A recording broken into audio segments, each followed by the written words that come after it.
ಅಲ್ಲ ದತ್ತ ಮಹಾಪ್ರಭುಗಳೇ, ಗುಂಡು ಹಾರಿಸ್ತವ್ರನ್ನ ಬಿಟ್ಟು ರಿವಾಲ್ವರ್ಗೆ ಬುಲೆಟ್ಗೆ ಶಿಕ್ಷೆ ಕೊಡಿಸೋದು ಏನು ಪ್ರಯೋಜನ? ಈಗ ನೋಡಿ, ಶಿಕ್ಷೆ ಆಗ್ತಿರೋದು ರೌಡಿಗಳಿಗೆ, ಆದರೆ ತಪ್ಪು ಮಾಡಿರೋದು ಶಾರ್ವರಿ.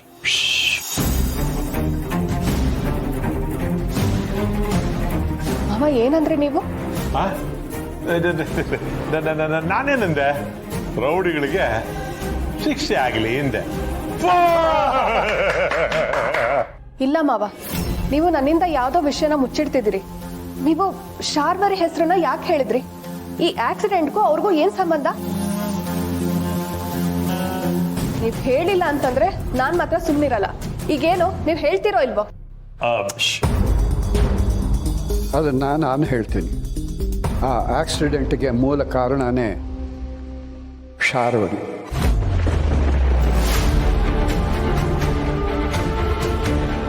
ಏನ್ ಹೇಳ್ತಿದ್ದೀರಾ ತಾತ? ಹೌದು, ಆವತ್ತು ತಾತ, ಇಷ್ಟೆಲ್ಲ ವಿಷಯ ನಿನಗೆ ಗೊತ್ತಿದ್ಮೇಲೆ ಅವಳೇ ತಪ್ಪು ಮಾಡಿರೋದು ಅಂತ ಯಾಕೆ ಎಲ್ರಿಗೂ ಹೇಳ್ತಿಲ್ಲ? ಯಾಕೆ ಅವಳನ್ನ ಸುಮ್ಮನೆ ಬಿಟ್ಟಿದ್ಯಾ ತಾತ? ಹಾಗೆಲ್ಲ ಬರೀ ಬಾಯಿ ಮಾತಲ್ಲಿ ಹೇಳಿದ್ರೆ ಅವಳಿಗೆ ಶಿಕ್ಷೆ ಆಗಲ್ಲಮ್ಮ. ಅದಕ್ಕೆ ಸರಿಯಾದ ಸಾಕ್ಷಿಗಳನ್ನು ಒದಗಿಸ್ಬೇಕು. ಸಾಕ್ಷಿಗಳು ಸಿಗೋವರೆಗೂ ನಾವೇನೂ ಮಾಡೋಕ್ಕಾಗೋದಿಲ್ಲ.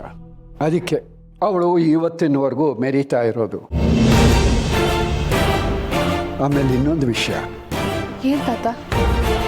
ಯಾವುದೇ ಕಾರಣಕ್ಕೂ ಈ ಆಕ್ಸಿಡೆಂಟಲ್ಲಿ ಶಾರ್ವರಿ ಇದ್ದಾಳೆ ಅಂತನ್ನೋ ಮಾತು ಸೋಗಲಾಡಿಗೆ ಗೊತ್ತಾಗೋದು ಬೇಡ. ಅವಳಿಗೆ ಗೊತ್ತಾದರೆ ಆವೇಶದಲ್ಲೋ ಆತುರದಲ್ಲೋ ಈ ವಿಷಯನ ಆ ಮನೆಯವರು ಎಲ್ರಿಗೂ ಹೇಳಿಬಿಡ್ಬಹುದು. ಹಾಗೇನಾದರೂ ಮಾಡಿದ್ರೆ ಆ ಮನೆಯವ್ರು ಯಾರು ಸಿರಿ ಮಾತನ್ನ ನಂಬಲ್ಲ.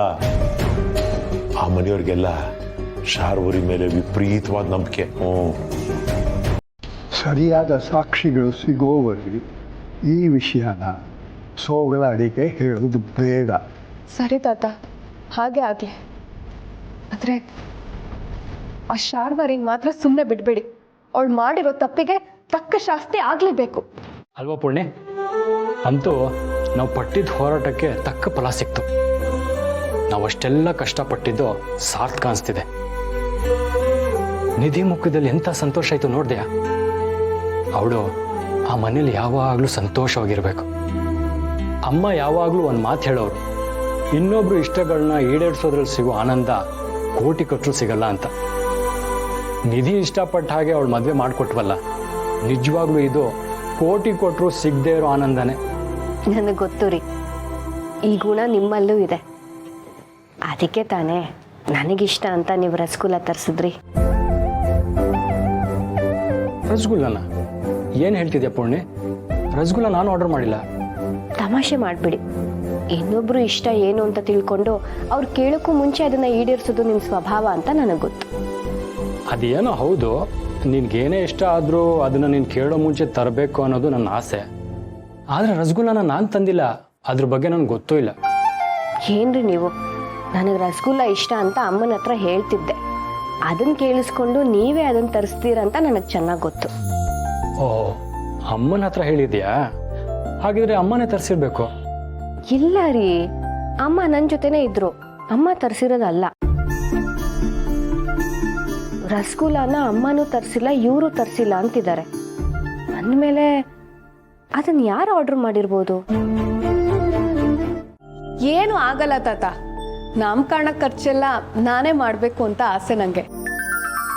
ನಾಮಕರಣ ಮಾಡುವಾಗ ಯಾವ ಕುಂದುಕೊರತೆನೂ ಆಗ್ಬಾರ್ದು. ಅದಕ್ಕೆ ಕಷ್ಟಪಟ್ಟಾದ್ರೂ ನಾ ದುಡಿಬೇಕು. ತಾತ, ಮಗುಗೆ ಹೊಸ ಬಟ್ಟೆ ತರಬೇಕು, ಕಾಲಿಗೆ ಗೆಜ್ಜೆ ತರಬೇಕು, ಕೈ ಬಳೆ ತರಬೇಕು, ಆಮೇಲೆ ತೊಟ್ಲೆಲ್ಲ ಅಲಂಕಾರ ಮಾಡಬೇಕು, ಮತ್ತೆ ಕುತ್ತಿಗೆಗೆ ಸರ ಏನಾದರೂ ತರಬೇಕಲ್ವಾ? ಇದ್ರ ಜೊತೆ ಪೂಜೆ ಸಾಮಗ್ರಿಗಳು, ಫೋಟೋ, ಡೆಕೋರೇಷನ್ನು ತುಂಬಾ ಖರ್ಚಾಗತ್ತಲ್ವಾ ತಾತ? ನಾಮಕರಣಕ್ಕೆ ಇನ್ನು 3 ದಿನ ಇರೋದು ತಾತ. ನಾನೇನಾದ್ರೂ ಇವತ್ತು ಈ ಆರ್ಡರ್ ಮಾಡಿದ್ರೆ ನನಗೆ ಕೈ ತುಂಬಾ ಹಣ ಸಿಗುತ್ತೆ. ಅದೆಲ್ಲ ಸರಿ ಮಗು, ನಿನ್ನ ಕನಸುಗಳೆಲ್ಲ ಚೆನ್ನಾಗೇ ಇದೆ. ಆದ್ರೆ ಹಾಗಂತ ನಿದ್ದೆಗೆಟ್ಟು ಸರಿ ಸರಿ, ಈಗ ಅದನ್ನೆಲ್ಲ ಮಾತಾಡೋಕ್ ಟೈಮ್ ಇಲ್ಲ ತಾತ. ನಿದ್ದೆ ಏನು 3 ದಿನ ಆದ್ಮೇಲೂ ಮಾಡ್ಬೋದು. ನಾವು ನಿದ್ದೆಗೆಟ್ಟು ದುಡಿತಿದೀವಿ ಅನ್ನೋದಕ್ಕಿಂತ ನಗ್ತಾ ನಾಮಕರಣ ಮಾಡ್ತೀವಲ್ಲ, ಅದು ಮುಖ್ಯ. ಬರ್ತೀನಿ ತಾತ.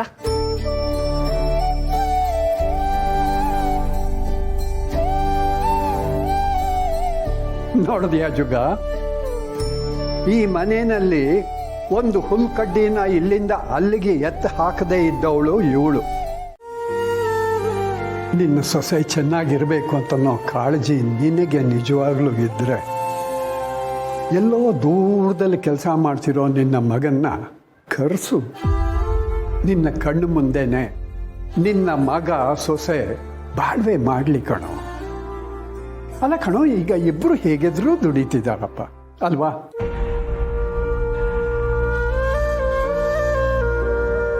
ಹೌದು ದತ್ತ ಅವರೇ,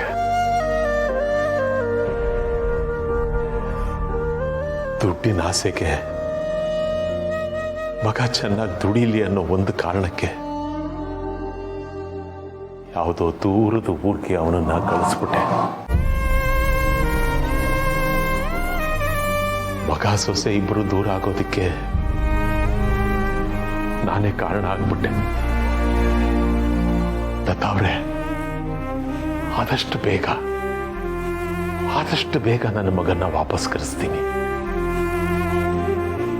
ನನ್ನ ಮಗ ಸೊಸೆ ಇಬ್ರು ಮತ್ತೆ ಒಂದಾಗೋಗಿ ಮಾಡ್ತೀನಿ.